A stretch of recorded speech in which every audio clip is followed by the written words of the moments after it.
একটা নেকের ছবি, মানে বাজে একটা ছবি দেখা, বলে দেখতো তোর মতো দেখা যায় কিনা। আচ্ছা, মানে আমি তো ওর মন চাইছে যে আমার মারলাম, মাটিটা ফাঁক করে দাও, আমি চাই না।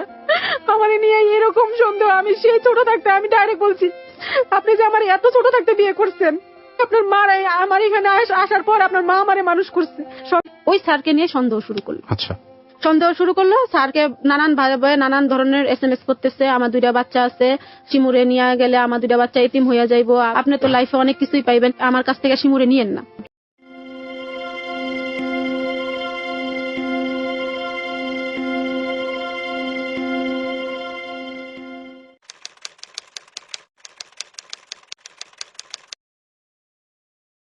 আমার বাবার কথা বলতে চাই। আমার বাবা তার অনেক ছোট থাকতে মা মারা গেছে। সৎ মার সংসারে সে অনেক কষ্ট করে বড় হয়েছে। মানে তার ছোট থাকতে হাল ধরতেছে, পেট চুক্তি রোজগার করছে, মানে অন্যের বাসায় করে রোজগার করছে। মানে অন্যের বাসায় কাজ করতো? হ্যাঁ, অন্যের বাসায় কাজ করতো বাবা। আচ্ছা। যখন বড় হয়েছে তখন বিয়ে করছে আমার মাকে। মা আবার ভালো ফ্যামিলির মেয়ে, কিন্তু বাবা খুব গরিব। তো মাকে যখন বিয়ে করছে, তার বাবার চাচি ছিল যে ভালো একটা ফ্যামিলির বিয়ে করলে ছেলেটা তো ছোট থাকতে মা নাই, এতিম মানুষ কষ্ট করতেছে, তাহলে মনে হয় একটু ভালো হবে। যখন মাকে বিয়ে করলো তখন নানা খুব রাগারাগি করছে। নানি জোর করে, মানে নানি অন্যভাবে বিয়ে দিছে মারে, নানিরে যেভাবে বুঝাইছে সেভাবেই নানি রাজি হয়ে বিয়ে দিয়ে দিচ্ছে, নানারে না জানায়। এতে আমার নানা আবার মারে ঘরে উঠায় নাই। পরে আমার বাবা খুব কষ্ট করে আমার মারে সৎ মার সংসারে, যখন আমার বড় ভাই জন্ম নেয়, বড় ভাই হয়েছে, হওয়ার পরে আমি হয়েছি, আমি অনেকদিন পরেই হয়েছি, 2-3 বছর পরে হয়েছি। তখন আমার মা ওই বাসায় সৎ মার সংসারে আমার বাবা যা কাজ করে না দিত, ভাত জুটতো না কপালে, শাক সিদ্ধ করে খাইতো, আর আটার জাল দিয়া পরে নাকি খাইতো ভাতের বদলে।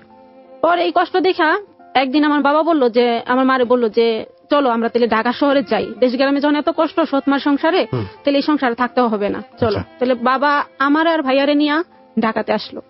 তখন কোনো জায়গা নাই। বয়স কত আপনার তখন? তখন আমি মনে হয় 6 মাস। বড় ভাইটা একটু বড়? হ্যাঁ, বড় ভাইটা একটু হাঁটে। আচ্ছা। 6 মাস হয়েছে কিনা তাও জানি না। গ্রামের পাশের গ্রামেই একজন ভালো একটা মানুষ, তার আব্বার দুঃসম্পর্কে চাচা লাগে, সে বলছে ঢাকা শহরে যা, মানে ঢাকা শহরে সে যাবে কোথায়, ঢাকা শহরে যা, আমার একটু জায়গা আছে, সেখানে দেখাশোনা করবি, সেখানেই থাকবি। আচ্ছা, আপনার বাবার অর্থনৈতিক অবস্থা তো খারাপ, তারপরে এই যে এত ইমিডিয়েটলি 2টা সন্তান, মানে আপনার বড় ভাই আপনার কতটুকু বড় ছিল? 4 বছরের বড় হবে। আমার বড় ভাইয়ের পরে আমার একটা ভাই হয়েছিল। আপনার ভাইকে তখন কি স্কুলে দেওয়ার বয়স তো ছিল বোধহয়? স্কুলে পড়াশোনা করার কোনো ইন্টেনশন ছিল মা বাবা? না, তখন ছিল না। আমার বাবা তো একবারে নিরক্ষর, মাও নিরক্ষর। ওকে। আর ছেলে মেয়েকে যে পড়াইতে হইব সেটাও সে দেশ গ্রামে বুঝে নাই, বা অত ছোটবেলা যে ভাইয়ার স্কুলে দিব সেটাও বুঝে নাই। এই ব্যাপারটাই হয়, যদি বাবা মার সেই শিক্ষাটা না থাকে, একটা সেভাবে কিন্তু ছেলে মেয়েদেরকে ট্রেন আপ করে একটা সামাজিক শিক্ষা করে বেসিক শিক্ষাগুলো কিন্তু দিয়ে বড় করাটা টাফ।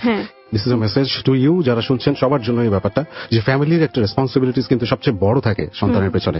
ওই জায়গাটা ফেইল করলে আলটিমেটলি সন্তানটা কিন্তু অনিশ্চয়তা বা আনসাকসেস এগুলোর দিকেই আগায়। জি, তারপরে যখন বাবা যখন চাচাই বললো যে যা, আমার ঢাকায় একটু জায়গা আছে, ওইখানে তুই দেখাশোনা করবি, জঙ্গল মতো পয়রা রয়েছে, মানুষে দখল করে খাইতেছে, তুই যা। পরে বাবা মারে নিয়ে এখানে আসলো। ওনার কাছ থেকে 100 টাকা হাওলাত করে নিয়ে ঢাকা আসছে। আসার পরে যে কি করবে বাবা দিস নাই। মনে করেন পাশের বাড়ি আবার যে তোমরা কার কাছ থেকে ঠিকানা পেয়ে আইসো, যে আমার চাচার জায়গা, এই যে এইভাবে ওরা বলছে আসছি। পরে বলে তোমরা থাকবা কোথায়, এখানে শুধু মার। পরে পাশের বাড়িওলাই একদিন রাখছে মারে, যে আসো আমাদের বাড়ি, তাও ওরা রাখছে রান্না করে নাকি মা ছিল। পরে আব্বা বললো যে আমি তো এখানে কাউরে চিনি না, কারো কাছ থেকে যে টাকা হাওলাত নিমু বা কি নিমু। নানি আবার আসার সময় 2টা কাতা দিয়ে দিছিল, আর হাঁড়ি পাতিল যা আনার আনছিল। আপনারা কোথায় ছিলেন? বা না হয় ওই বাড়ি রান্না করেছিল? হ্যাঁ, আমরা মার সাথে ওই রান্না করেছিলাম। হ্যাঁ, বাবা আসছিল, মানে যে জায়গা দিছে ওইখানেই ছিলাম সারা রাত। বাবা বসে চিন্তা করতেছে যে আমি এই যে আসলাম কি করব। বা আসলো আরেকটা ভুল ছিল আমার মনে হয়, একা আসতো অনিশ্চয়তার মাঝখানে। না, একা মারে কোথায় রেখে আসবো? সৎ শাশুড়ি এইভাবে আটার যাও খাওয়াইতেছে, বাবা মানে ওই পজিশন নিয়ে বের হয়েছে বাড়ির সাথে। কিছু তো একটা খাওয়াচ্ছে বা ছিলেন ওখানে, তাই না? কিসের বেসিসে বা কিসের উপর ভিত্তি করে আপনাদের সবাইকে নিয়ে আসলো, এটা একটা ব্যাপার না? চাচা বললো যে যাও, ওই চাচার এটা করে ফেলেছে, চাচার ইয়াতে। হ্যাঁ, এটা বাবা ভুল করছে। পরে বাবা যখন পরের দিন সকাল হয়েছে, তখন ওই যার কাছ থেকে ওনার চাচা জায়গাটা কিনছে তার বাসায় যেয়ে উঠছে, ঠিকানাটা দিচ্ছে। পরে ওনার সাহায্যে বাবা 500 টাকা নিছিল হাওলাত। বাবা বলছে হ্যাঁ কিছু একটা কাজ করে দিয়ে দিব। পরে বাবা এই 500 টাকা নিয়েই বের হয়েছে। সন্ধ্যা হয়ে গেছে, বাবা বাসায় ফিরে নেই। যার কাছে নিছে সে আবার বলতেছে তোমার জামাই যে 500 টাকা নিয়ে গেছে হয়তো পলাই গেছে, আর ফিরে আসবো না। যখন এটা বললো, মা কাঁদতেছে, আমাদের 2 ভাই বোনকে নিয়ে মা কাঁদতেছে। ওই বাড়ি সারাদিন যা কাজ ছিল ওই মহিলার সারাদিন সারা কাজ মা করে দিছে, যা খাবার দিছে তা আমরা 2 ভাই বোনে মা মিলা খাইছি। তখন বাবা সন্ধ্যার পরে ফিরে আসছে। পরে জিজ্ঞেস করলো যে সারাদিন যে তুমি ছিলা না, কোথায় ছিলা? আমারও তো ওরা বলতেছে তুমি পলাই গেছো। পলায় যায় নাই, আমি একটা টুকরি কিনছি, মানে একটা টুকরি মাথায় করে নিয়ে আসছে। হ্যাঁ, ঝুড়ি ছোটখাটো ছিল না, অনেক বড় ঝুড়ি একটা মাথায় করে নিয়ে আসছে। আমি তো হাঁটতে হাঁটতে অনেক দূর গেছি, অনেক দূর যাইয়া দেখি একটা বাজার, বাজার থেকে কিছু লটকন আর কিছু জাম কিনা ওটা স্কুলের সামনে বিক্রি করছে। 500 টাকা থেকে মনে হয় যে বাবার 50 টাকার মতো আয় হয়েছে, মানে জাম আর বিক্রি কইরা। পরে বলতেছে ওনার 500 টাকা যদি দিয়ে দেই তাইলে কি উনি কি আমার পরের দিন 500 টাকা দিবে আবার ব্যবসা করার জন্য? তো 100 টাকা দিয়ে কি হবে? পরে ওনারা আবার ডাক দিল যে চাচা আপনি 500 টাকা তো নিয়ে নিতে পারেন, কিন্তু আমি তো পরের দিন যে ব্যবসা করবো সেটা কি ব্যবসা করে আসছো? উনি আবার জিজ্ঞেস করলো আমি লটকন আর জাম কিনা বিক্রি করছি। পরে ঠিক আছে রাখো। পরে উনি আবার থাকার মতো ওনার যে পাশের বাড়ি থেকে কিছু কিছু থালা বস্তা এগুলি দিছে, তুমি তো উঠানে কি বাড়ি করবা। পরে বাবা ওই যে ডেরা ঘর, সবসময় বাবা নাকি নৌকা বাইতো, আগে মার বিয়ে করার আগে নৌকা বাইছিল। পরে ডেরা ঘরের মতো নৌকার কাগজ কাগজ দিয়ে ডেরা ঘরের মতো বানাইছে কোন রকম। ওই 100 টাকা দিয়ে বাজার করে দিয়ে গেছে।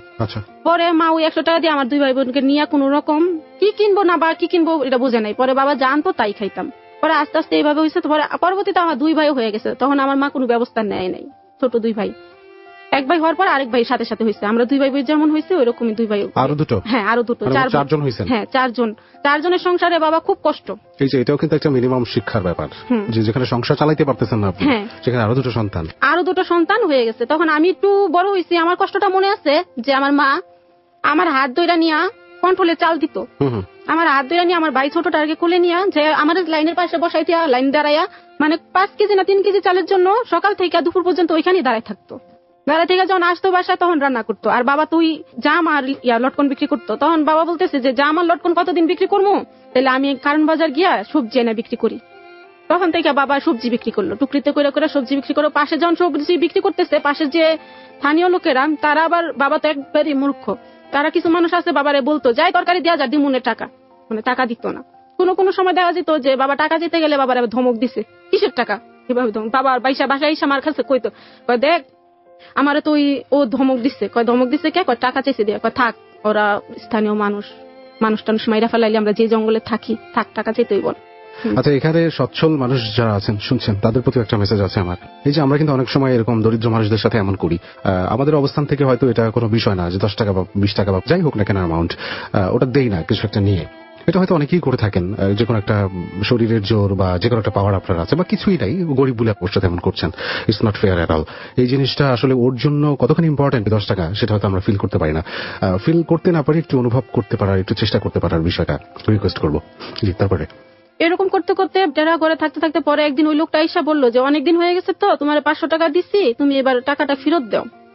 পরে বাবা কি করলো, টাকাটা ওনাকে ফেরত দিল। বাবার কাছে 200 টাকা ছিল, হাত দিয়া দেখে যে 200 টাকা। আমাদের সংসারে তখন চালও ছিল না। পরের দিন যে আমি, মা বলতেছে পরের দিন যে আমি ব্যবসা করবো এই 200 টাকা নিয়ে কিভাবে যাম। পরে মা কয় যা আসছে কপালে যান, 200 টাকা নিয়েই যান। পরে বাবা গেল, পরের দিন গেল। যাই হোক 200 টাকা থেকে বাবা ওই দিনই 400 টাকা হয়েছে। অনেক খুশি, আমার বাবার মুখে অনেক আনন্দ। মানে 400 টাকা সে কাজ করে নিয়ে আসছে 200 টাকা দিয়া। আর 500 টাকা দিয়া সে 50 টাকা 60 টাকা 100 টাকা এর উপরে কাজ করতে পারতো না। আর 200 টাকা দিয়া 400 টাকা আনছি, সে খুব খুশি। আসার সময় বাজার নিয়ে আসছে, আমরা সারাদিন না খেয়ে বসে, কারণ ঘরে চালও নাই, মার কাছে টাকাও নাই। ছোট ভাইটা দুধের জন্য কানাকাটি করতো। তখন বাবা যখন আসছে তখন বাবার মুখটা অনেক খুশি ছিল। তখন আমরা হাসতেছি, আমার আইসা মানে টুকরিতে নিয়ে উঠাইতেছে নামাইতেছে, রান্না কর। মা জিজ্ঞেস করতেছে আজকে এত খুশি কে? আজকে ব্যবসাটা ভালো হয়েছে, আজকে অনেক দূরে রোডের এই পারে সে ব্যবসা করছে, ওই পারে না। ওই পারে যে ব্যবসা করছে, তাইলে ওই পারে সবসময় চলে যায়। পরে কাঁচা সবজি আইনা বিক্রি করতো, মাথায় নিয়ে বিক্রি করতো। পরে কইতাছে মাথায় নিয়ে তো সবজি বিক্রি করি, তাইলে একটা কাজ করি, 2টা টুকরি কিনি, 2 টুকরিতে যদি সবজি বিক্রি করি তাইলে অনেকক্ষণ বিক্রি করতে পারবো আর অনেক টাকা। তখন বাবা 500 টাকা পুঁজি নিয়ে 2 টুকরিতে মালাই না বিক্রি করতো, এই ঘাড়ে নিয়ে। ঘাড়গুলি এই অবস্থা হয়েছে বাবার, এখন আমার বাবার দাগ আছে এই ঘাড়ে, এরকম উঁচা হয়ে গেছে, মানে ব্লাড জমার মাংসের ইয়া। পরে টুকরিতে করে যখন বিক্রি করে তখন আমাদের 2 টুকরি যখন আসছে তখন ভাইয়ারে মানে স্কুল থেকে আসতে, যে সরকারি স্কুল আছে এখানে একটা স্কুল আছে, তোমরা ভর্তি করাও, এত বাচ্চাগুলি বড় হয়ে যেতেছে, তোমরা স্কুলে দাও নাকি। আমি তো এখানে আসছি বেশি দিন হয় নাই, তো স্কুলে দিমু 2-3 বছর হয়েছে, বাচ্চাগুলো যদি হারায় যায়, রাস্তাঘাট না চিনে, বা আমিও তো কোথাও নিয়ে ওদের বের হই নাই। পরে বাবা একটা স্কুলে দিল, সরকারি স্কুলে 2 ভাই বোনকে নিয়ে গেল। উনি ঠিকানা দিছে, দেওয়ার পরে একটু দূর, বেশি দূর না। পরে ভাইয়া আর আমি একসাথে স্কুলে যাইতাম। ভাইয়া আর আমি যখন স্কুলে বসতাম তখন স্কুলের নিচেই বসতাম, বুঝতাম না যে এটা 1 না 2 পরে, সেটা বুঝতাম না। দেখতাম ভাইয়া একটু বড় তো, ভাইয়ের একটু সামনে নিয়ে যেত আর আমার পিছে বসায় রাখতো। তখন ভাইয়া দেখতাম আমি কিছুই পারতাম না, ভাইয়ারা শিখাই দেওয়ার পরে ভাইয়া দেখি যে উপরে ক্লাস উঠছে, আমি নিচের ক্লাসই রয়ে গেছি, আমি পারি না। আর বাবারও সামর্থ্য ছিল না যে একটা মাস্টার রেখা পড়ানোর মতো। পরে বাবা যখন স্কুলে পড়াইতেছিল তখন ভালোই 2 টুকরি করে মাল আনতেছে, পড়াইতেছে, কিন্তু ওই চিন্তাটা করে না যে আমার ছেলে মেয়েগুলি যে পড়তেছে মাস্টার লাগবো না কি, ওনার ওইটা বুঝে না। নিজের মতো পড়তেছে, কিছু লাগলে যদি ম্যাডাম বলে দিচ্ছে কালকে খাতা নিয়ে আসবা, আব্বারে বলছে আব্বা খাতা কোন দোকানে বিক্রি করে, মানে তাও জানে না খাতা কি, খাতা কোন দোকানে বিক্রি করে, খাতা কোন দোকানে বিক্রি করে বাবা আমি তো জানি না। পরে আমি তাহলে ম্যাডামরে বললো টাকা দিও, ম্যাডামরে কিনা দিয়ে দেবো। আমি কয় টাকা আমি তো তাও জানি না। পরে এরকম করে পরে ম্যাডামরে দিয়ে কিনাইছিলাম খাতা। আমাদের ম্যাডাম সালমা ম্যাডাম খুব ভালো ছিল, যা মা যা বলতো যে আমরা তো কিছুই জানি না, ছেলে মেয়েগুলি নিয়ে শহরে আসছি, মানে মার কষ্ট কথাটা ওই ম্যাডামের কাছে একদিন শেয়ার করছিল। বসে আসছিল বারান্দায় আমাদের জন্য সাইরা দিবেন, ছেলে মেয়েগুলি যদি না যেতে পারে বাসায়।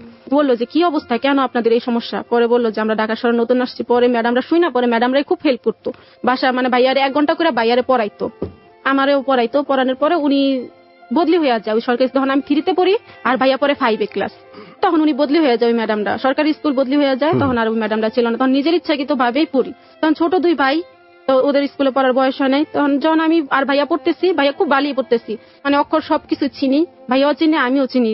একদিন বললাম যে আব্বা, ম্যাডাম বললো যে একটা মাস্টার, বাবা আমি যে কাজ করি মাস্টার কিভাবে আমি বেতন দিব। পড়াশোনা না জানার ফল এটা ছেলে মেয়েদের মানুষ করতে এই ধাক্কাগুলো খেতে হয়, যে ফ্যামিলিতে বাবা মা এরকম মানে পড়াশোনা জানে না, এটা খুবই সিম্পল। পরে ভাইয়া 5 পাস কইরা স্কুলে গেল, আমি 5-এ উঠলাম। ভাইয়া যখন 7-এ পরে আমি 4-এ উঠি, হ্যাঁ 6-এ পরে আমি 4-এ উঠছি। 4-এর পরে থেকে আমি যখন 5-এ উঠছি, তখন ভাইয়া বলতেছে তো ও তো 6-এ উঠবে, আমি তো রোডের ওই পার স্কুল নিছি বাবা, নিজের ইচ্ছা মতো। ভাইয়া তখন একটু বুঝে, ভাইয়া ঢাকা শহরের পরিস্থিতিটা বুঝে আছে, তো ওরে কোন স্কুলে দিবা, তুই যে স্কুলে পড়স তাহলে ওরে ওই স্কুলে নিয়ে যাইস, ও 5 পাস করার পরে। স্কুল ভাইয়ার অনেক দূর। তারপরে ভাইয়া আমি যখন 5-এ উঠছি, তখন ভাইয়া চিন্তা করতেছে আমার স্কুল দূর, তো 5-এর থেকে তো 6-এ যাবে। বাবার কাছে বলতেছে তাহলে ওরে নিয়ে কিভাবে আমি ওই রোডের ওই পার যাবো, তাহলে আমি ওই স্কুল চেঞ্জ করে এদিকেই আসি, ওর জন্য রোডের ওই পার থেকে এই পারে আসি। পরে ভাইয়া রোডের ওই পার থেকে এই পারে আসলো আমার জন্য। 5-এ যখন পরীক্ষা দিছি তখন ভর্তি হইতে হবে, ভাইয়াও পরীক্ষা শেষ করলো 7-এর, পরে 8-এ উঠবে, আমিও 5-এর পরীক্ষা শেষ করছি। পরে যখন আমি 6-এ উঠছি, 6-এ উঠার পরে থেকেই আমাদের পারিবারিক একটু উন্নত হয়েছে, মানে বেড়ার ঘর হয়েছে একটা, বাবা যে 2 টুকরি করে ইয়া করতো, ওই ব্যবসা করে, তাই তো? হ্যাঁ ওই ব্যবসা করে, মানে ডেরার ঘরের থেকে একটা বেড়ার ঘর দিচ্ছে, বেড়ার ঘর দিছে। কিন্তু মা ওইভাবে অনেকদিন যাবত চাইলাই না খাইছে, ওই রিলিফের চালগুলি অনেকদিন যাবত খাইছে।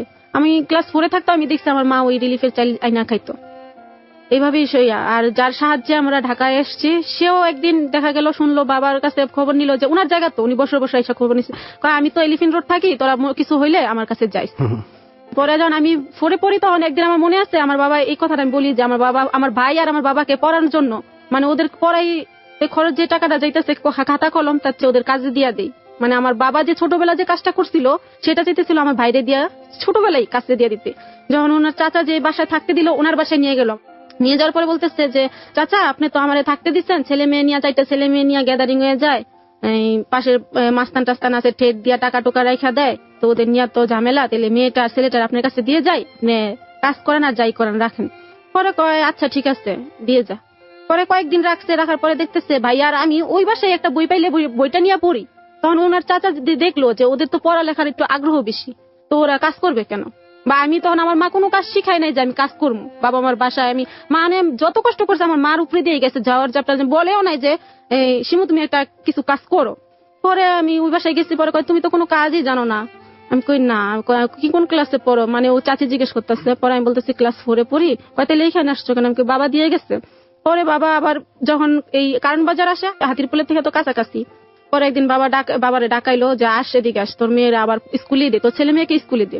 পরে নিয়ে গেল, কাজ করা লাগবো না, যদি কোনো খরচ লাগে তাহলে আমার কাছ থেকে নিয়ে স্কুলে দে। পরে আপনারা থাকতে দিচ্ছেন দয়া করে, এটাই বেশি, আবার আপনাদের কাছ থেকে টাকা নিয়ে বাচ্চাদের পড়ামো। আচ্ছা ঠিক আছে, ওরা যখন পড়তে চায় তাহলে পড়বো। মানে বাসা নেওয়ার সময় বাবা অনেক জিজ্ঞেস করছে, কি বা মা তুমি কি ওদের বাসায় কিছু করছো, কিছু নিছো না বইলা খাইয়া ফেলছো। মা বাইয়ারে জিজ্ঞেস করতেছে কোনো কিছু ভাইয়া ফেলছো দুষ্টমি কইরা, তাইলে ওরা খেদাই দিল কে, বা ওরা এরকম করে বললো কে। ওরা ভাইয়া বললো আমি তো বই নিয়ে পড়ছি, ওরাও পড়াইছি, এছাড়া আর কিছুই করি নাই বাবা, ওরা খাবার দিলেই খাইছি, না দিলে খাই নাই, কোনো বেয়াদবিও করিনি। মানে বাবা ভয় পেতেছে বা আমি আর ভাইয়া কোনো বেয়াদবি করছি কিনা।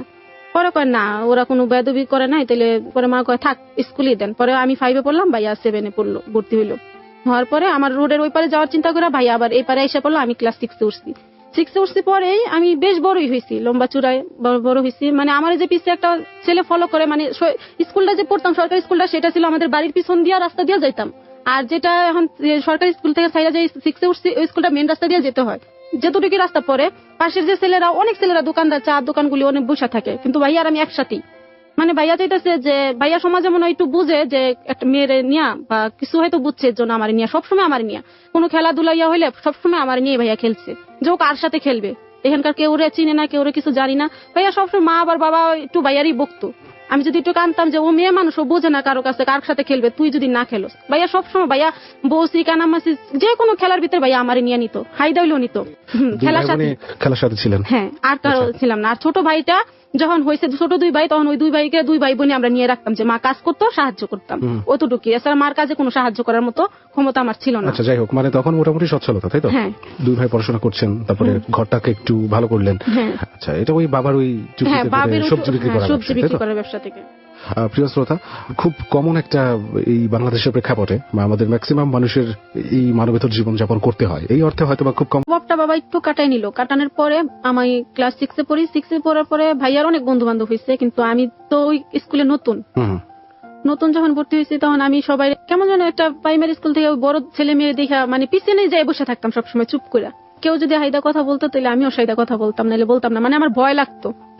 বাবা 2 টাকার উপরে কখনো দেয় নাই, যে স্কুলে যে অনেক বাচ্চারা খাইতো বা আমি তাকায় থাকতাম, বা আমি না তাকাইলেও অন্যদিকে ফিরা থাকতাম, কারণ আমার টাকা নেই, আমি খাবো কিসের জন্য। আর যে 2 টাকা দিত ওই 2 টাকা আমি রাইখেই দিতাম। হয়তো আমার একটা কলম লাগবে সামনে বা খাতা লাগবে, তখন বাবার কাছে যা চামো, বাবা যদি রাগ করে, বা ওই দিন বাবার কোন সময় দেখা যায় বাবার চালানো আসে না, 500 টাকা থেকে ওই 400 টাকা আসে, 100 টাকার লস।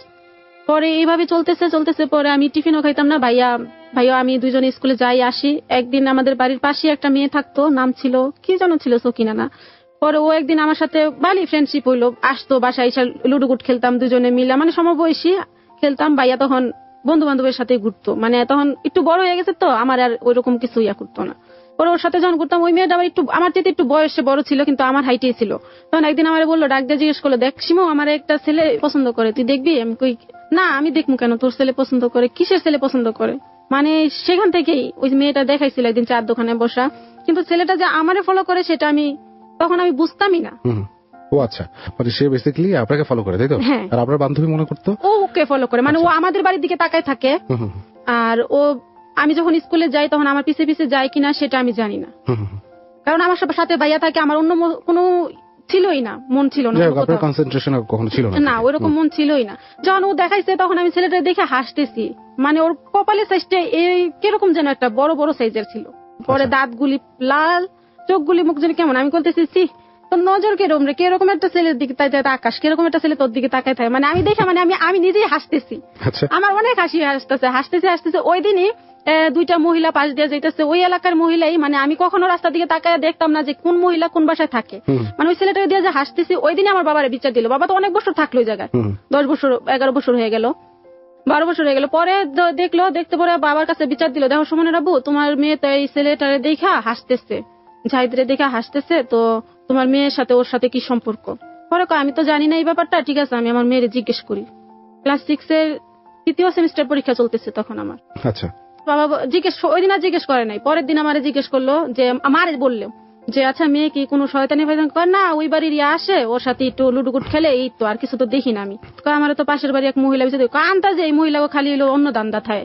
মা আবার অন্য কথা বললো, দেখো তোমার এইসব কথা বইলা তোমার তো বাকি বুকি খাইবো, টাকা নিবো, ওইটা তুমি আবার টাকা টোকা দিও না কেউর কাছে, আর তরকারিও দিও না। আমি তো আমার মেয়ে দেখতেছি ভালি। পরে যখন পরীক্ষা শেষ হলো, ভালো রেজাল্ট করলাম আমি, ভাইয়া উপরে উঠলো, মানে 25 থেকে 30 গেল, আর আমি 25 থেকে 8 আসছি রোল। আচ্ছা, রোল 8 আসছি, তখন আপনি ভালো রেজাল্ট করছেন? হ্যাঁ, ভালো রেজাল্ট করছি, একা পইরা। তাহলে আমি অনেক, বাবা আমার নিয়ে অনেক গর্ববোধ করে যে আমার মেয়ে খুব ভালো রেজাল্ট করছে, আমি আমার মেয়ের ভালো পড়ামু, ডাক্তার বানামু, এটা করে। মানে সে যে একটা কিছু নিরক্ষর, সে যে একটা স্বপ্ন দেখতো, তার স্বপ্নটা এখন আমার মনে পড়ে আমার খুব কষ্ট লাগে। বাবা তো চাইছিল আমার এটা কিছু করতে।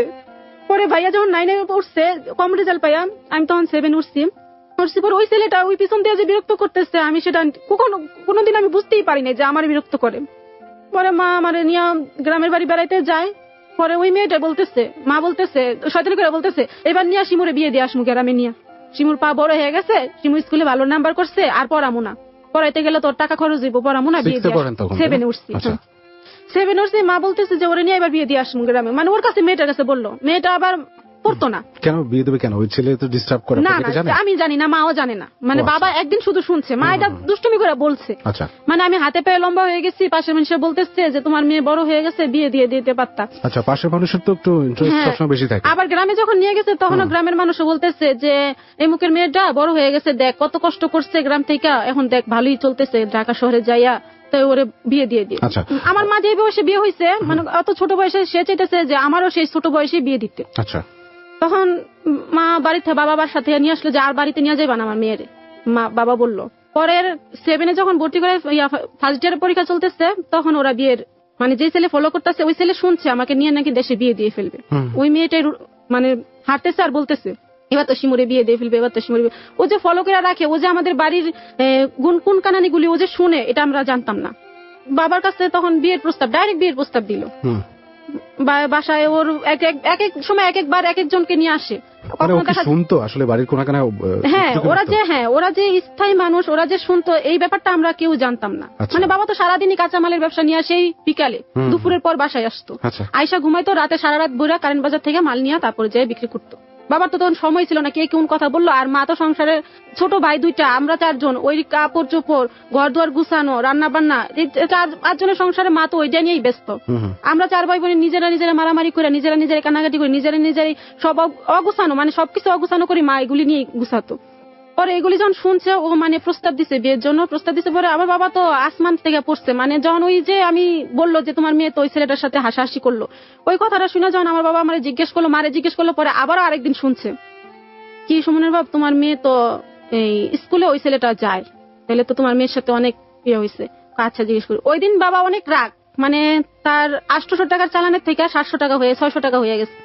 তখন বাবার মানে অনেক লস হয়েছে। সেদিন অনেক রাগ, একটা লাঠি নিয়ে আসছে। সিপটি গাছ ছিল আমাদের ঘরের পিছনে, সিপটি গাছ ভাইঙ্গা নিয়ে আসছে যে আমার ওইটা দিয়া 2টা বাড়ি মারছে।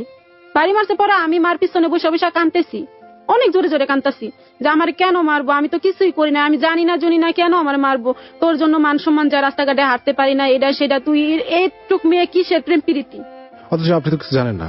আমি তো মানে যখন প্রেম প্রীতির কথাটা বললো তখন আমি আসমান থেকে পড়ছি, এরকম হঠাৎ করে আমি কি। এটা ছিল প্রতিবেশীদের কান পড়া, তাই তো?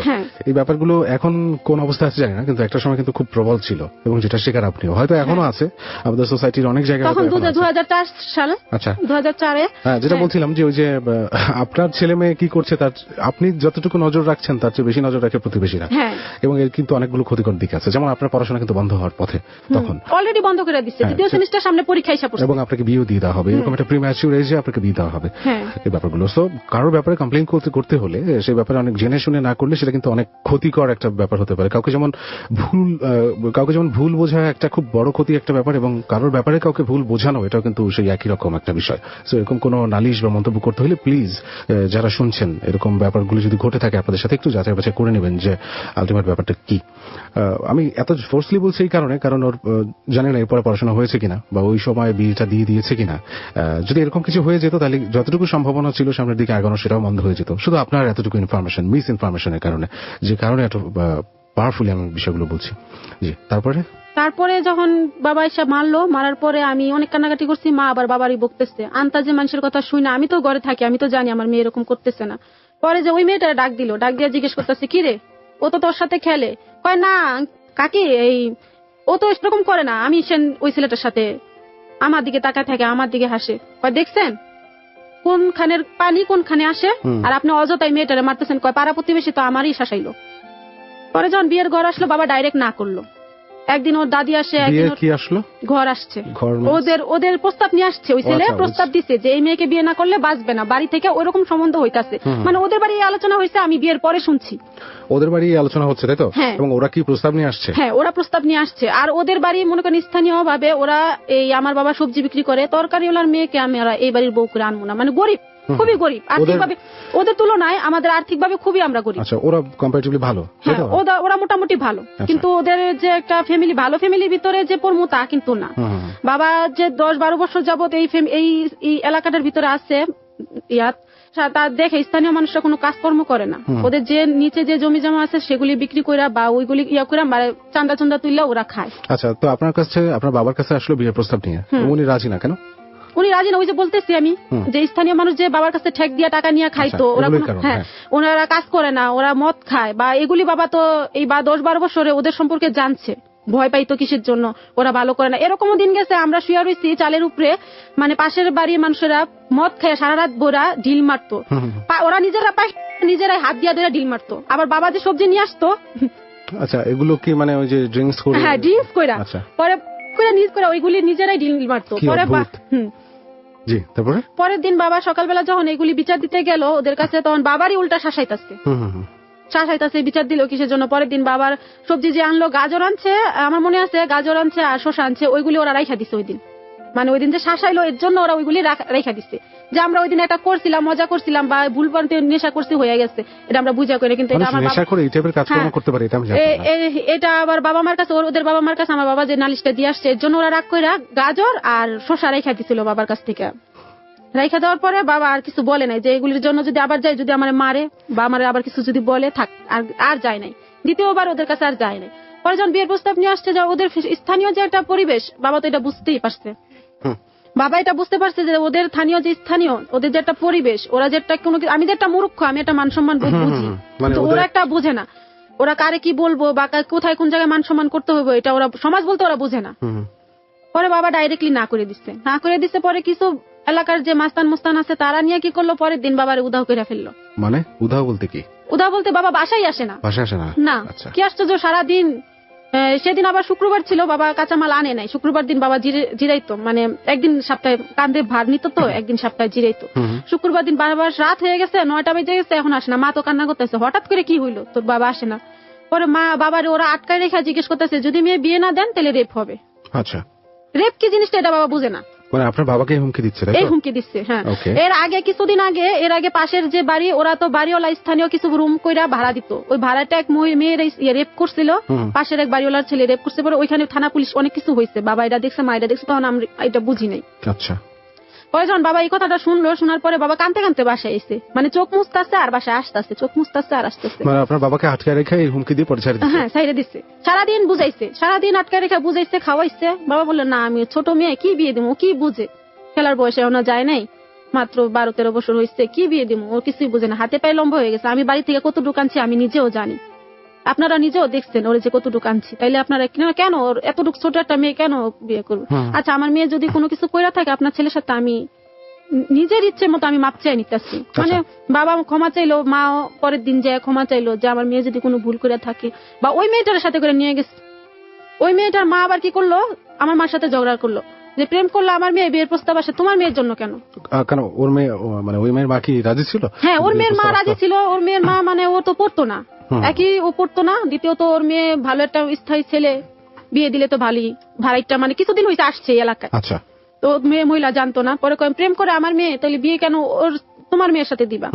পরে কয় চলেন তাহলে যাই, যে বলি পাশের যে ভালো একটা পরিবেশের একটা, ওদের বাসায় যায় নাই, মানে যে আটকা গেছে তাদের বাসায় বাবা মা ওই মহিলা গেছে।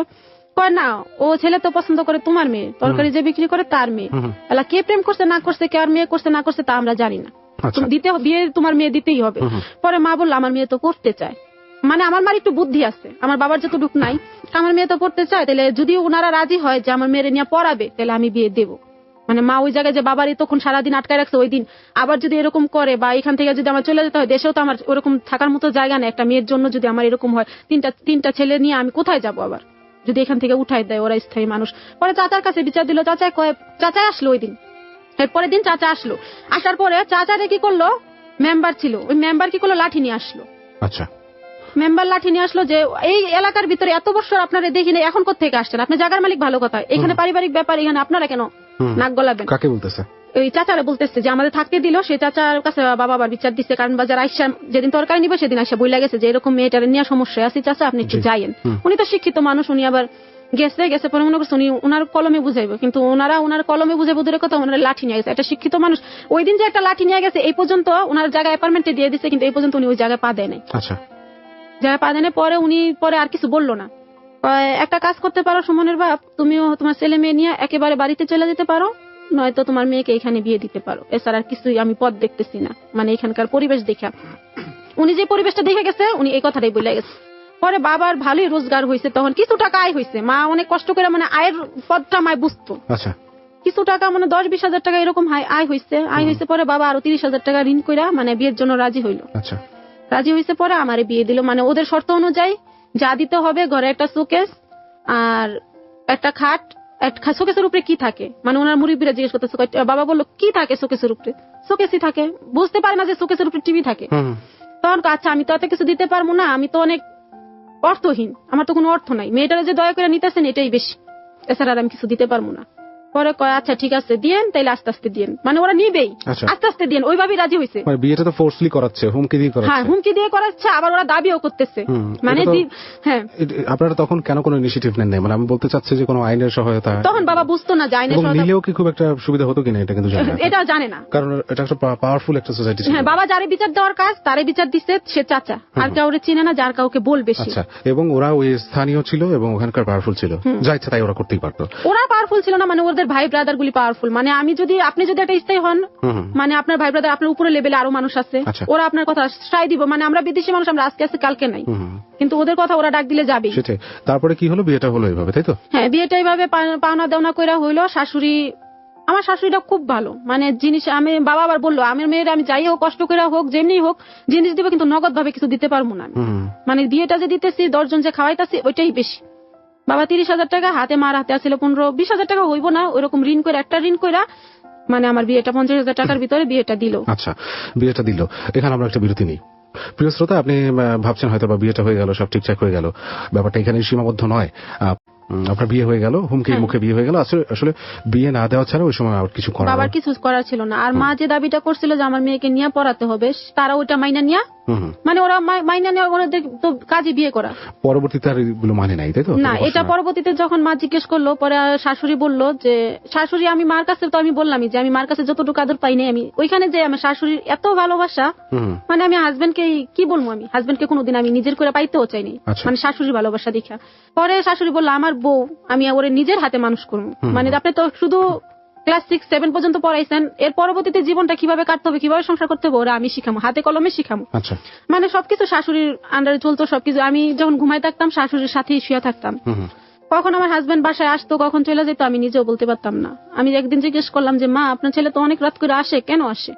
তো গাড়ি ড্রাইভিং করে, যারা গাড়ি ড্রাইভিং করে তারা অনেক রাত্রি বাসায় আসে। আপনি আগে জানতেন না ড্রাইভিং করে? না, যারা গাড়ি ড্রাইভিং করে তারা অনেক রাত্রে আসে, এটা সমস্যা না। সমস্যা হলে আমার কাছে কিছু বললো, মানে যে আমার চাহিদা যা ছিল, আমার চাহিদা সবকিছু আমার শাশুড়ি মিটাইতো। মানে একটা কাপড় লাগবো শাশুড়ি দিত, একটা জুতা লাগবো শাশুড়ি দিত। কিন্তু আমার স্বামী যে ইনকাম করতো না, সে বন্ধু বান্ধবের সাথে চলতো, এটা আমার শাশুড়ি আমার কাছ থেকে এড়াই গেছে। আচ্ছা, সে আসলে ড্রাইভিং করতো না? ড্রাইভিং জানে কিন্তু করতো না। সেটা যে করে না, সেটা আমার স্বামী শাশুড়ি আমার কাছ থেকে এড়াই গেছে, যে আমার ছেলে কাজ করে না। আসলে করতো কি? সে সারাদিন ঘুরতো, মানে বাপের হোটেলে খায়, মার হোটেলে ঘুমায়, সে কোনো কাজ কাম করতো। এত রাতে বাড়ি ফিরতো কেন? সে বন্ধু বান্ধবের সাথে আড্ডা মারতো।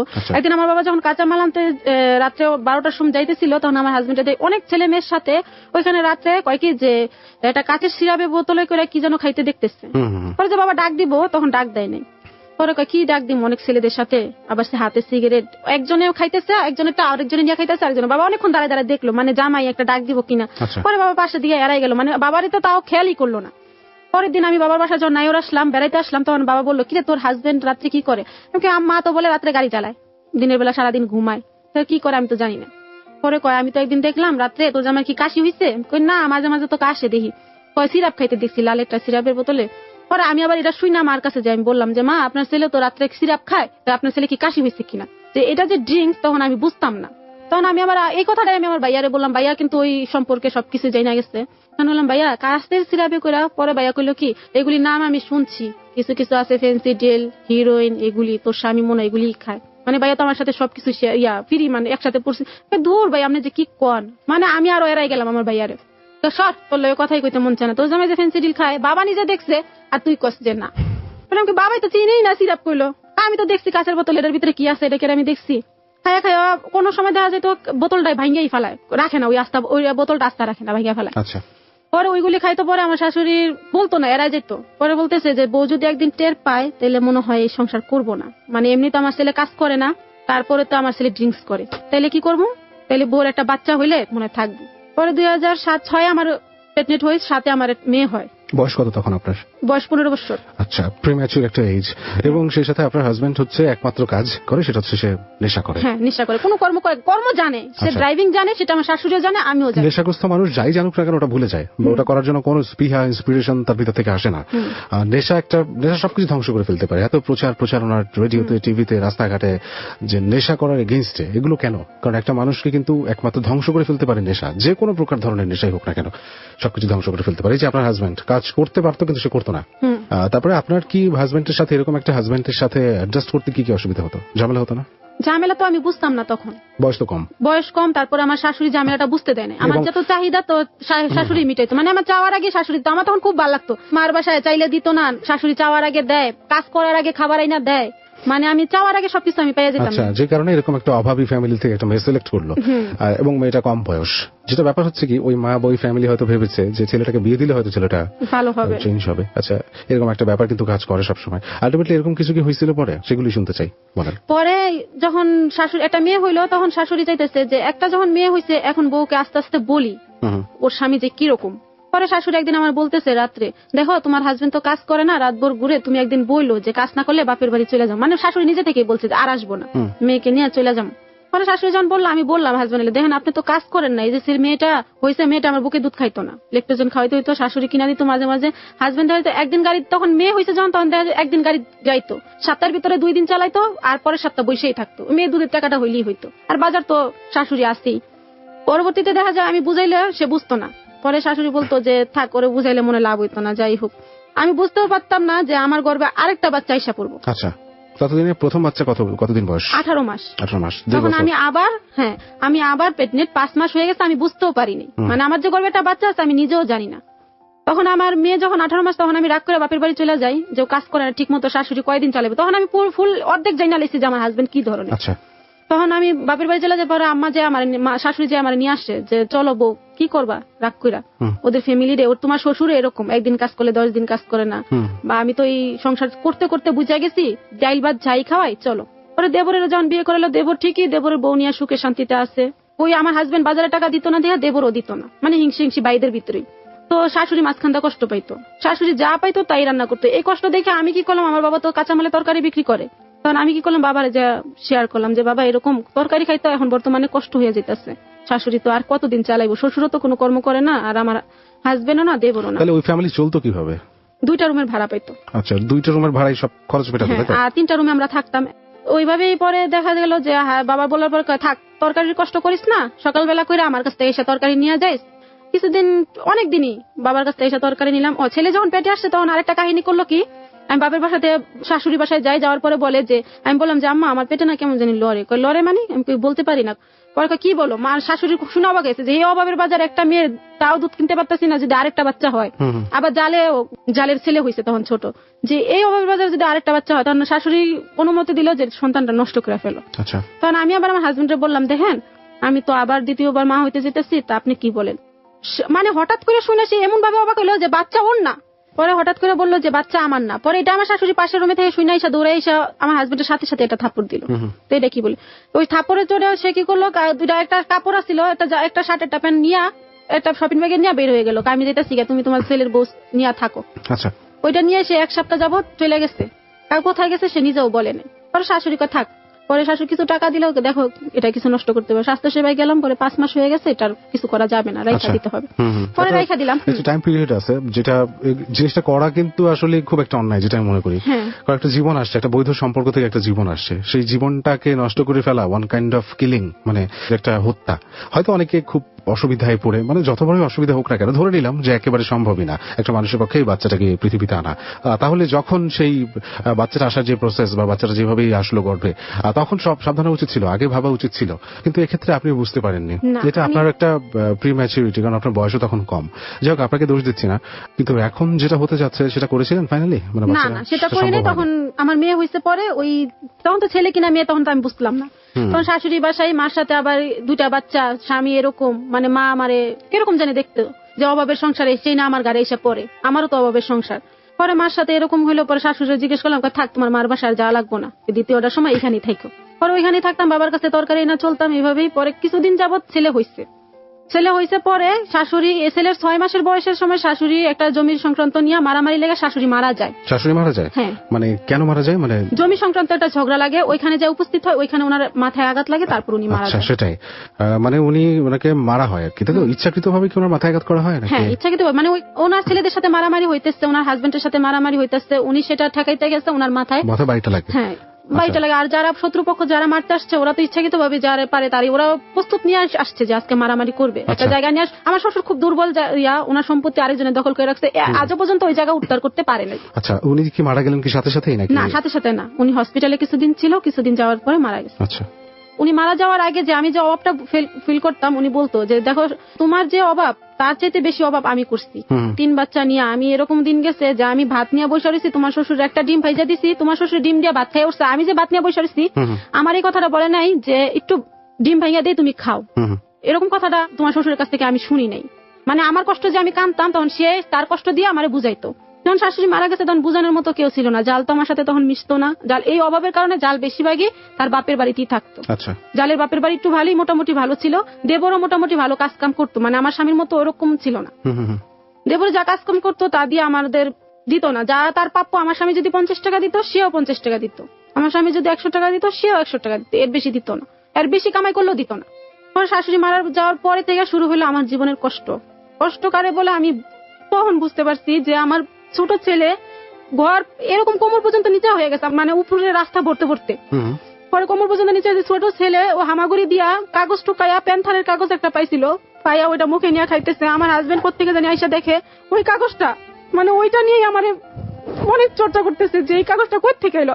আসলে যে ওটা প্যান্থারের কাগজ আমি নিজেও জানতাম না।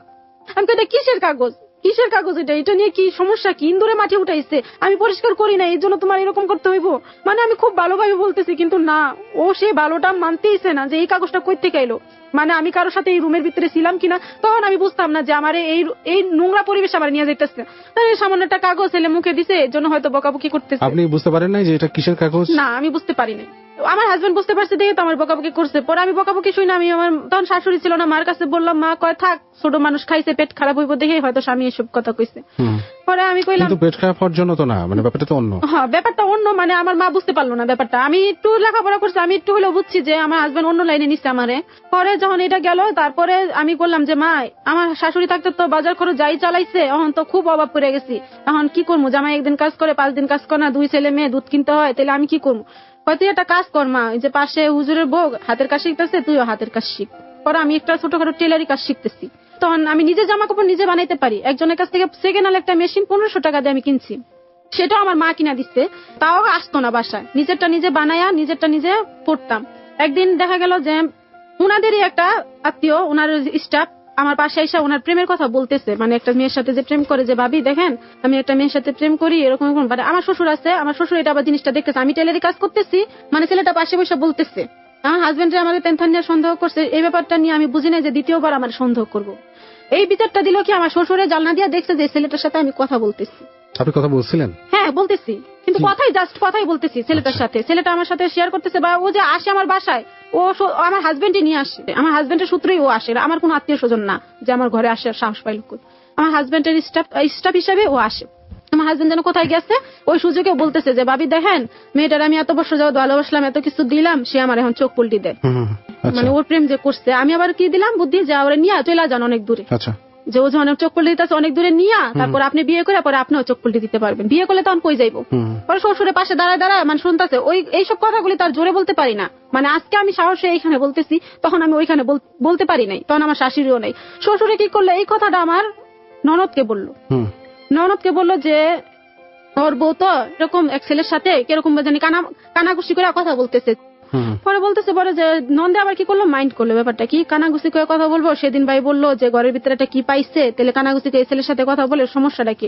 পরে আমার সামনে বললো না, আমার ননদের বাসায় নিয়ে ডাইকে আমার হাজবেন্ডকে ওইসব কথাগুলি বলার পরে সেই রাতে আমারে মানে গাড়ি থেকে আইসা, সেদিন ওই বাসা থেকে ওই আলোচনা করার পরে বাসায় আইসা কিছু বুঝতে দিল না, মানে আমার রাত ভরে বিড়বিড় করতেছে, বেশ বৈশা এইটা সেটা। আমি না শুয়ে হঠাৎ করে শুয়ে উঠে আমি কি কইতেছেন এগুলি, কয় না তোরে কিছু কই না, তুই ঘুমাস নাই। না আমি তো সজাগ, কি যেন বলতেছেন আপনি। কয় না পরে বলবো, পরে দিনের বেলায় বলবো, রাত্রে কমু কিল লিগে, রাত্রে কিছু কমু না। পরে যখন এগুলি বলতেছে আমি বুঝছি, একটু শুনছি, শোনার পরে আমি আমার মারে বললাম, মা দেখেন আমার হাজবেন্ড তো আমার এইসব কথা বলে। কয় দূর তুই কি যে কস, 2 দিন পর শাশুড়িটা মরার পরে কয়দিন আগে কলি ছেলে এটা নিয়ে, এখন আবার কোথাও একটা ছেলের নিয়ে। আমি আমার হাজবেন্ড বললো তো এর জন্য। পরে কয়েক সমস্যাটা কি। পরের দিন যখন কাজে গেল, কাজে থেকে আইসা মানে আমার এইভাবে চেক করতেছে, মানে আমার বডি অল বডি আমার হ্যাঁ কি জানি গেছে গা, হ্যাঁ এইভাবে শুয়ে রয়েছে কে, হ্যাঁ আমি কি হয়েছে মানে পাগলামের মতো করতেছে, আমি কি হয়েছে, আমি লাভ দিয়ে উঠছি, মানে কি হয়েছে। সেদিন আবার বৃষ্টি হয়েছে, ঘর ভর্তি পানি যে উঠছে আমি ঘরে তাও দেখিনি। সিটকারি দরজা, টিনের দরজা সিটকারি এভাবে লক করা, খোলা যায়, আঙ্গুল দিয়ে খুলতে পারে বা একটা লাঠি দিয়ে কুতা দিলে খুলতে পারে। আমার ডাক দেনি, খুলছে, পানি দিয়ে ভারী পাতিল ভাসতেছে পানির ভিতরে। পরে আইসা হাতাইতাছে কি হয়েছে কইতাছে। পরে আমি কই হ্যাঁ কি হইলো, পরে কয় হ্যাঁ ও তো আকাম করে দিয়ে গেছে রে, ও তো নষ্ট হয়ে গেছে রে, মানে এইভাবে বিহেভ করতেছে যে আমার এখন এই রিলেশন হয়ে গেছে আমার সাথে কারোর সাথে। আচ্ছা, শুধু রিলেশন না, একটা খারাপ দিকে ও নিয়ে গেছে। ওকে, আমরা একটা ছোট বিরতি নেব এখন, এবং ঘটনাটা কোন দিকে সুইচ করছে প্রিয় শ্রোতা এটা বুঝতে পারছেন। একটা ছোট একটা ঘটনা থেকে ওর বাচ্চা, আমি সরাসরি যদি বলি, একটা কন্ডোমের প্যাকেট নিয়ে খেলছিল, যেটাকে বারবার প্যান্থার বলছিল, সেই ঘটনাটা এটা আসলে মাটিতে পড়েছিল হয়তো বা যে কোনো ভাবেই, এবং সেই ঘটনাটা ওর হাজব্যান্ড, ওর অ্যাডিক্টেড হাজব্যান্ড, যে সবসময় নেশা করতো, একমাত্র কাজই ছিল এটা, তার মস্তিষ্ক কতখানি কাজ করতে পারে বা সচল থাকতে পারে সেটার নমুনা আমরা দেখতে যাচ্ছি। যে একজন নেশাগ্রস্ত মানুষের পক্ষে তার স্ত্রীকে ধরনের অপবাদ দেওয়া এবং খুব জোরপূর্বক তার উপর এগুলো চাপিয়ে দেওয়া, আরো অনেক কিছু যেগুলো সামনে আসছে, একটা মূল কথা একজন নেশাগ্রস্ত মানুষের পক্ষে কি না করা সম্ভব সবকিছু আমরা শুনতে পাবো। এবং তার লাইফটা কিন্তু এদিক থেকে টার্ন ওভার করলো, কোন দিকে চলে যাচ্ছে জাস্ট সেটার জন্য আমরা অপেক্ষা করবো। ছোট একটা হিন্ট দিই, যেখানে শেষ করেছিলাম যে আপনার হাজব্যান্ড খুব তড়িঘড়ি করে ঘরে ঢুকলো, সিট লাইনটা খুলতে পারা যেত বাইরে থেকে, এবং খুলেই আপনাকে অপবাদ দেওয়া হচ্ছে যে আপনি ওই ছেলেটা যাকে নিয়ে সন্দেহ করছে সে এসেছিল আপনার ঘরে। আচ্ছা, শ্বশুরে বললো যে তোর বউ কানামাসি করে জানে কি কথা বলতেছে, মানে সে আমার এভাবে জিজ্ঞেস না করে সে অন্য মাইন্ডে নিয়ে যে ওর সাথে আমি থাকছি কিনা সেভাবে নিয়ে গেছে ব্যাপারটা। পরে আমি এটা সহ্য করতে পারলাম না, মানে আমার যে বয়সে বিয়ে হইলো, যে বয়সে বাচ্চা হইলো, সেই বয়সে ভালো বয়সে আমি ওই ছেলের সাথে সম্পর্ক করব কোন কারণে, সেটা আমি মানতে না পারি আমি বাপের বাড়ি চলে গেলাম। আমার মারে সবকিছু, বাবারে সবকিছু বললাম, যারা বিয়ে দিছে তাদেরকে বাবা বাস বিচার দিয়ে আসলো। আচ্ছা, তারা বিচার করলো যে ওর বাপ একটা, মানে তারাই এভাবে বললো মুরব্বীরা, ও একটা আরেক, এছাড়া ভালো মানুষ এইসব কথা ভালো মানুষকে বলে না। বিচার করে দেওয়ার পরে ভালো থাকতে মেয়েরে নিয়ে যাও, নাহলে কিন্তু আমরা যেভাবে বিয়ে দিছি আমরা কিন্তু প্রতিবাদও করতে জানি। পরে নিয়ে গেল, নিয়ে যাওয়ার পরে অভাব, শুধু অভাব ছাড়া আর কিছুই না সংসারের ভিতরে। পরে মারে বললাম, পাশের যে একটা বাড়াইটা, সে বলতেছে যে দেখো তোমার জন্য এত অভাব, আমি তো স্বাস্থ্য সেবায় কাজ করি, তুমি কি করবা? পরে আমি বললাম যে আমার হাজবেন্ডকে জিজ্ঞেস করে নেই। পরে হাজবেন্ড রাত্রে আসলাম, দেখেন আপনার সংসার দিয়ে তো কিছুই হইতেছে না, এদিক দেওয়া কোনো কিছু হইতেছে না, মানে বছরে একটা কাপড়ও কিনতে পারতেছি না, আমার বাচ্চাদের কি অবস্থা যা বলার বাহিরে।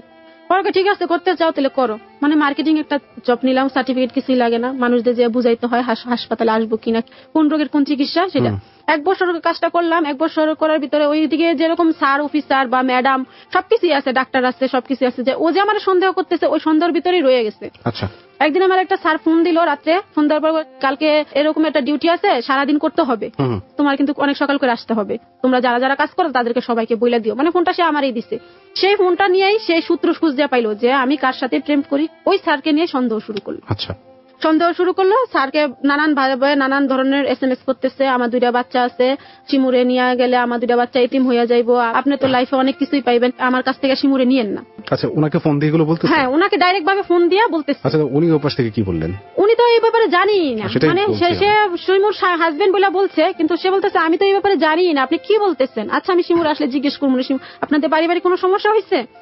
পারিবারিক সমস্যা হয়েছে সেটা তো সবচেয়ে বেশি জানেন আপনি, মানে ও ঠিক মতো কাজ করে না, আমি যা পরিশ্রম করে আসি সেটাই সংসারে লেগে যেতেছে, আরো টানাটানি হইতেছে, সেটা নিয়ে যদি আমি একটু মেজাজ দেখাই তাহলে মনে করে যে আমি ওই তার সাথে কি আমি কোনো রিলেশন করতেছি কিনা, বা সে ওইভাবে সন্দেহ করলো। পরে আমার ডাকাইলো, তোমার হাজবেন্ড তো নানান ভাবে আমাকে নানান কিছু দিয়ে কমেন্টস করছে, এগুলি কি? পরে আমি বললাম, স্যার একটা কথাই বলছি, স্যার ও তো নেশাগ্রস্ত। পরে আর দ্বিতীয়বার বলতে হয় না কিছু। ও ঠিক আছে, আমি বুঝছি, ঠিক আছে, নেক্সট টাইম ফোন দিলে আমি বুঝাই দিই মনে। বলছে ঠিক আছে, তুমি কি কাজ করবা না ছেড়ে দিবা চাকরিটা?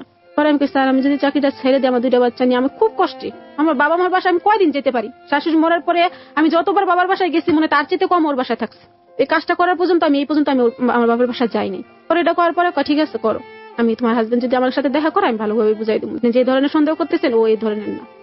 পরে একদিন অফিসে যাইয়া উঠলো, উঠার পরে দেখি আমি ডিউটি করে যে ফাইলটা জমা দিতে গেছি, দেখি আমার হাজবেন্ড। পরে দেখি আমি বলতেছি, ও আপনি আমার নিতে আসছেন? আমি আইসা দিছি যে আপনি আমার নিতে আসছেন। পরে এরপরে কি ওনাদের সাথে ওনার কি আলোচনা হইলো তা বুঝি না, স্যার নাকি অনেক ভালোভাবে বুঝাই দিছে, কিন্তু একদিনের ফোনের কারণে যে ও এটা নিয়ে, মানে একদিনের ফোনের জন্য পরে আমার সাথে ঝগড়া করতেছে। প্যান্থারে গেল, ওই ছেলে আসলে ছেলের সাথে থাকাথাকি করাইলো, ঝগড়া হইলো, বিচার হইলো, তারপরে এলো ফোনের সাথে আমি প্রেম করি। আচ্ছা, ফোন বন্ধ করে দিল, চাকরিও বন্ধ হয়ে গেল। ফোনের সাথে প্রেম মানে ওই যে ফোন করে রাত্রে আমারে বলে পরের দিন ডিউটি করতে, পরের দিন আমি ডিউটির জেনে প্রেম করি, ওইটা বললো ও, মানে নেগেটিভটাই চিন্তা করলো, পজিটিভটা ভাবলো না। পরে চাকরি ছেড়ে দে, যার জন্য চাকরি করবি সেই যদি এত সন্দেহ করে তোর চাকরি করার দরকার নেই। পরে মা কই চাকরি করার দরকার নেই, চাকরি ছেড়ে দিছি। মেয়েটারে স্কুলে দিছি, স্কুলে থেকে করতে করতে ক্লাস 3-তে উঠলো। 3-তে উঠে পরে মেয়েটা খরচ লাগে মাসে স্কুলে টাকার স্কুলে দিছি, মানে ও চাইছে আমার মেয়েরা ভালো স্কুলে পড়াবো, ছেলেটারে তখন স্কুলে দেই নাই। তখন মেয়েটারে যে বছরে পরীক্ষার সময় আমি টাকা জমা দিতে পারতাম, পরীক্ষার আগে পর্যন্ত প্রত্যেক মাসে মাসে যে একটা ফি, আমি ওইটা তো কোনো সময় এখন আমি দিতে পারি না। একদিন হঠাৎ করে যে আমি চাকরি করছি, চাকরির জীবনটা আমি যে বাহিরের যে 6 ঘন্টা যে ছিলাম, একদিন আমার হঠাৎ করে আমার স্বামী যে ইয়াবাগ্রস্ত হয়েছে আমি নিজেও জানি না। আচ্ছা, ও শারীরিক যে নির্যাতন করে, ফিজিক্যালি ভাবে যেভাবে থাকে আমার সাথে, থাকার পরে যার কোনো কথা বলে না, মানে থাকার এইভাবে থাকে। একটা বন্ধু ফোন দিচ্ছে আমার সাথে থাইকেই সে চলে গেল, আর সেই রাত তার বাসায় আসবো না। কিছুদিন পরে এই অত্যাচার গুলো আমি বলবো দূরের কথা, আমার অন্য একটা নেকের ছবি, মানে বাজে একটা ছবি দেখা, বলে দেখতো তোর মতো দেখা যায় কিনা। আচ্ছা, মানে আমি তো ওর মন চেয়েছে যে আমার মারলাম, মাটিটা ফাঁক করে দাও, আমি চাই না। আমার নিয়ে এরকম সন্দেহ, আমি সেই ছোট থাকতে আমি ডাইরেক্ট বলছি, আপনি যে আমার এত ছোট থাকতে বিয়ে করছেন, আপনার মা আমার এখানে আসার পর আপনার মা আমারে মানুষ করছে, সংসার বলতে আপনার মা আমারে শিখেছে, আর আপনি আমার আজকে নেকের ছবি দেখায় আপনি আমার ওই পতিতা তোলা নিয়ে গেছেন আপনি আমারে। মানে আমি তখন অনেক অনেক কাঁদতাছি বসে, আমি মানে যখন দেখাইতাছে ছবিটা মোবাইলে, তখন আমি খাড়া থেকে বসে পড়ছি, মানে আমার হাত পা কিছুই চলতেছে না, যে ছবিটা দেখাইলো আমার হাজবেন্ড আমারে। আমি ভাবতেছি আমার হাজবেন্ড আমার কি ছবিটা দেখাইলো। ছবিটা কি ছিল? মানে খারাপ একটা ছবি, তাই তো? অশ্লীল ছবি, একবারে পুরাই। এবং আপনাকে বলতেছে এই ছবিটা তুই কিনা, তাই তো? হ্যাঁ, দেখো তোর মতো দেখা যায় কিনা, ডাইরেক্ট এইভাবে বলতেছে। পরে আমি সাথে সাথে বসে পড়ছি, আমার শাশুড়ি তো মারা গেছে, মার সাথে ভালোভাবে মানে বিপ করতাম, মার অভাবে সংসারে মার কাছে যায় পড়লে মা এরকম আমার জালকে শেয়ার করতাম কথাগুলি। জাল শুনে খুব হলো, কয় তুই সবসময় খালি কানলি আর বাপের বাড়ি চলে গেলি, প্রতিবাদ করতে পারস না দেখি তোরে আজকে নরম পেয়ে এইসব কথা বলে।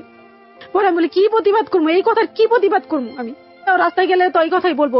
পরে আমি বলে আমি এখনই চলে যাবো বাপের বাড়ি। হ্যাঁ যাবি গা বাপের বাড়ি? ও ধরা পড়ে গেছিস, গিরি করছিস, ধরা পড়ে গেছিস, মানে এইভাবে বলতেছে না, দরজা থেকে নিচে নেমে গেছে, ধরা পড়ে গেছিস, যাবি গা। আমি কি করলাম, উন্নাটা নিয়ে পেঁচ দিয়া টিনের সাথে দরজা ছিল ওইখানে গলার ভিতরে পেঁচ দিচ্ছি।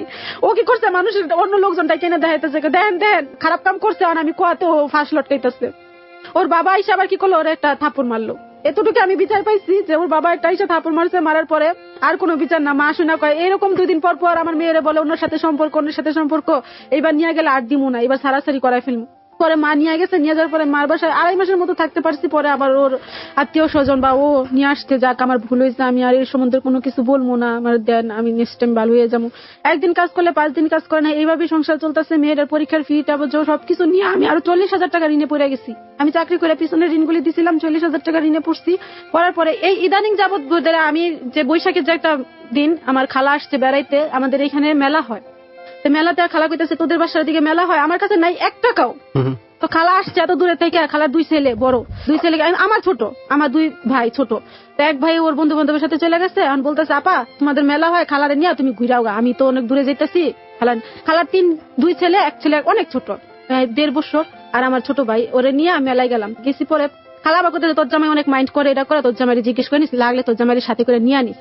আমি বলতেছি যে আমার কাছে টাকা নেই, আমি আগে বলতেছি যে আমার কাছে টাকা নেই, খালা এত দূর থেকে আসছে, কিছু তো কিনা দিতে পারবো না, বা আমার 2টা বাচ্চা আসছে, বৈশাখে পারি নাই আমার বাচ্চারা একটা জামা কাপড় কিনা দেওয়ার সামর্থ্য আমার নাই। আমার বাচ্চারা খুব লক্ষ্মী, কোনো সময় কোনো কিছু আমার কাছে, আমার ছাড়া ওর বাবার কাছে কোনো সময় কোনো কিছু চাইতো না। আমি যদি বলতাম যে মা আমার কাছে তো নাই, আমি পরে দিব, আমার মেয়ে ঠান্ডা, আমার মেয়েটা এত লক্ষ্মী, আমার ছেলেটা যদি 2টা টাকা দেয় তাতেও ঠান্ডা।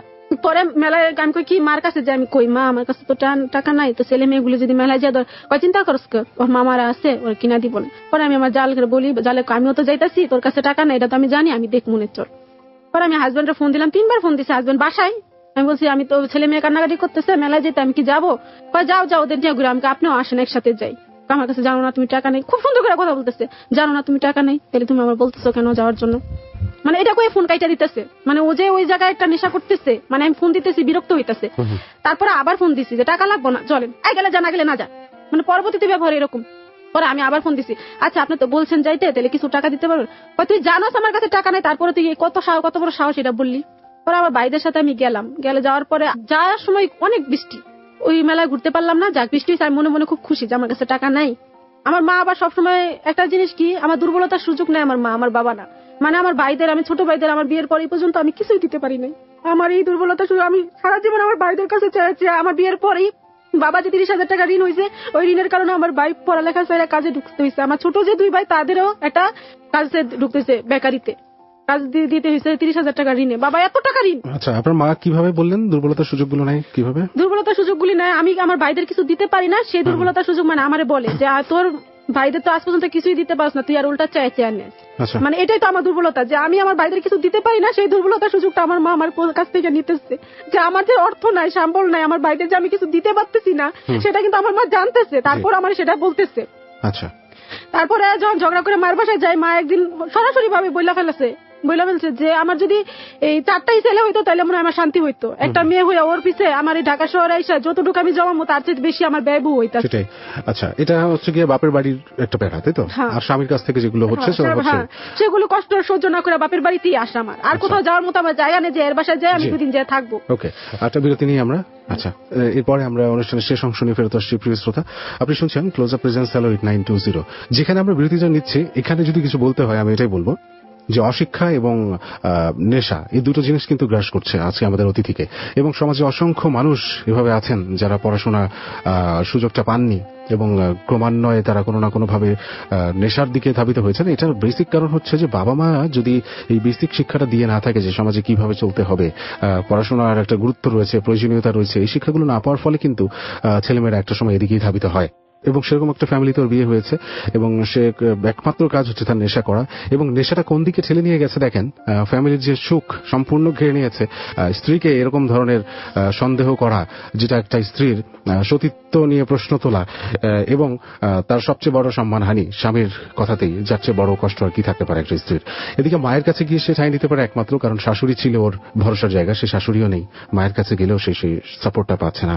মোটামুটি একটা খুবই কঠিন একটা সময়ের মধ্যে দিয়ে আমাদের আজকের অতিথি যে সময়ের গল্পটা আমরা শুনছি সেই সময় অবধি সে পার করেছে। এরপরে এবং এখন পর্যন্ত জীবনের কি অবস্থা সেগুলো নিয়ে ফেরত আসছি ছোট একটা বিরতি নিয়ে। কোথাও যাবেন না, জি প্লিজ বলুন।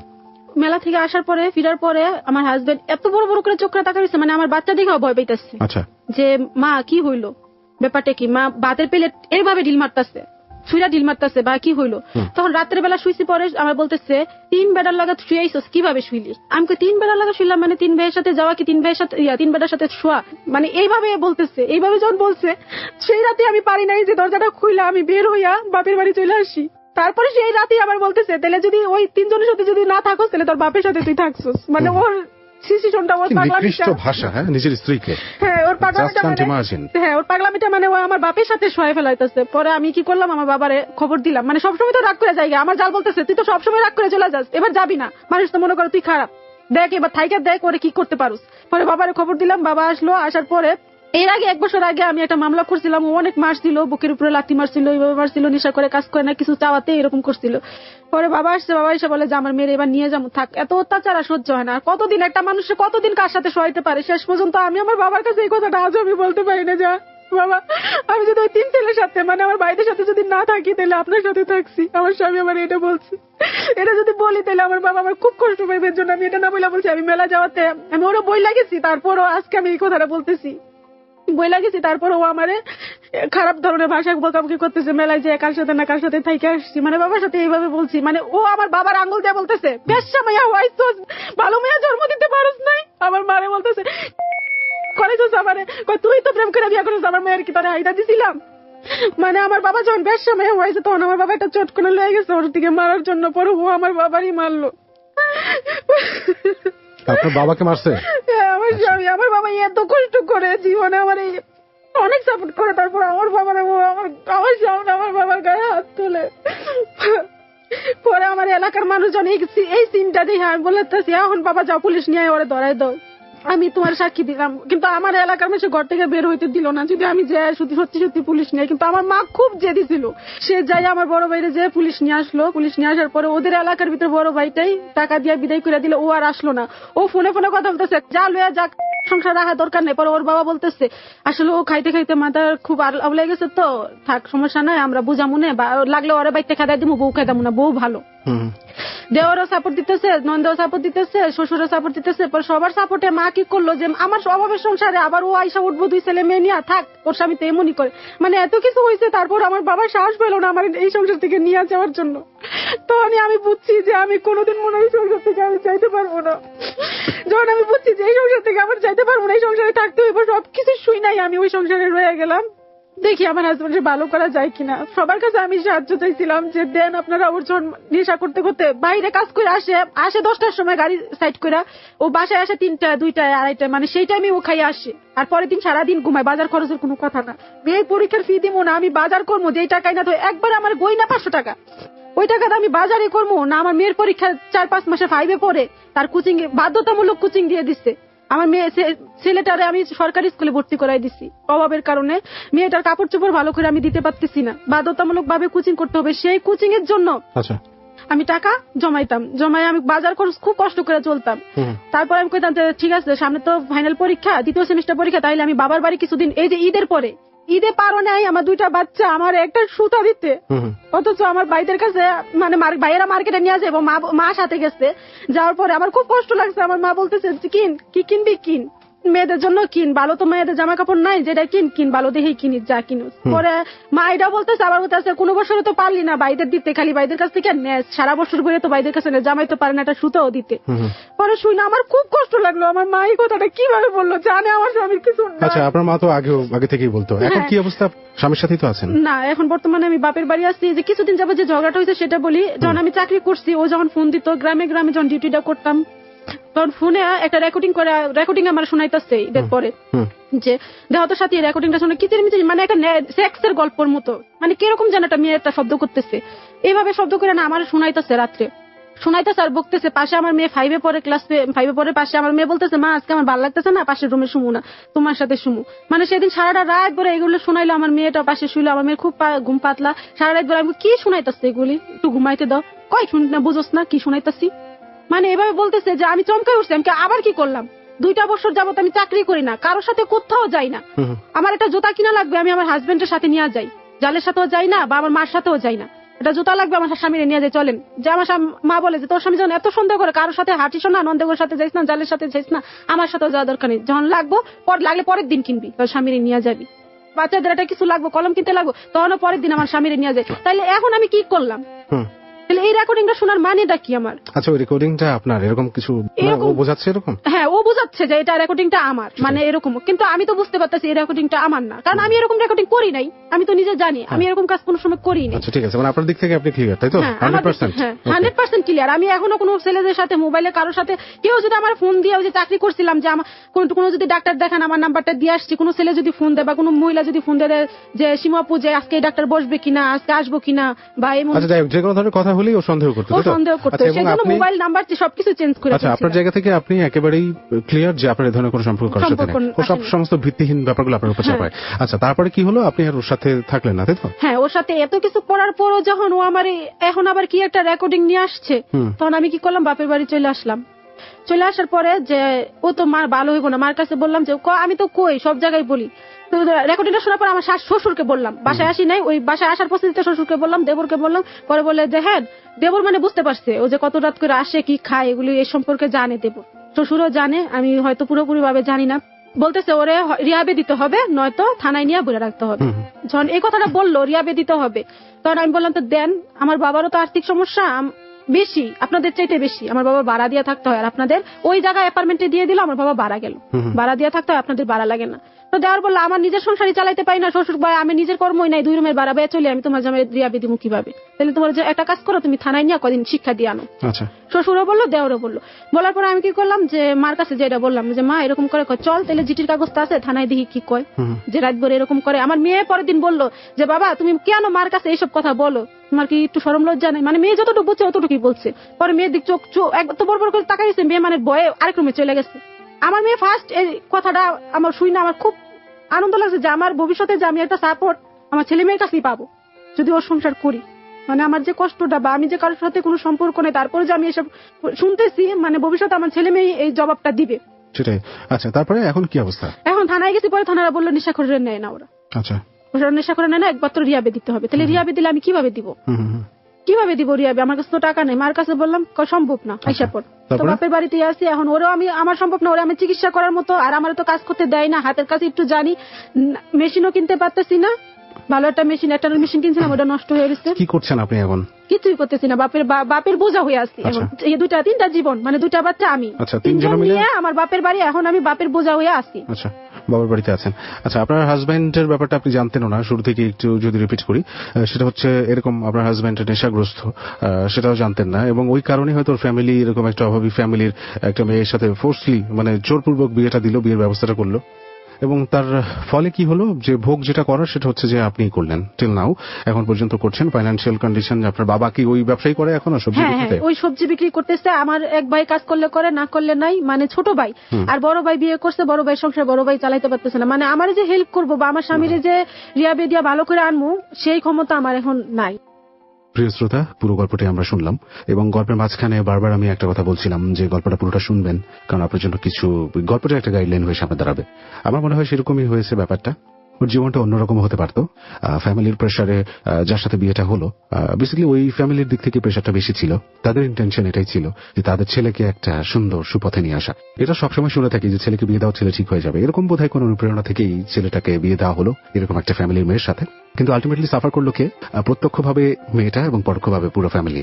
এবং অ্যাডিকশন, যেটা পুরো ফ্যামিলিটাকে নষ্ট করছে, নেশা করা, এই ব্যাপারটা আসলেই কতখানি কঠিন, নির্মম হতে পারে একটা পুরো সংসারের জন্য, ফ্যামিলির জন্য, সেটা আজকে আপনারা শুনতে পারলেন।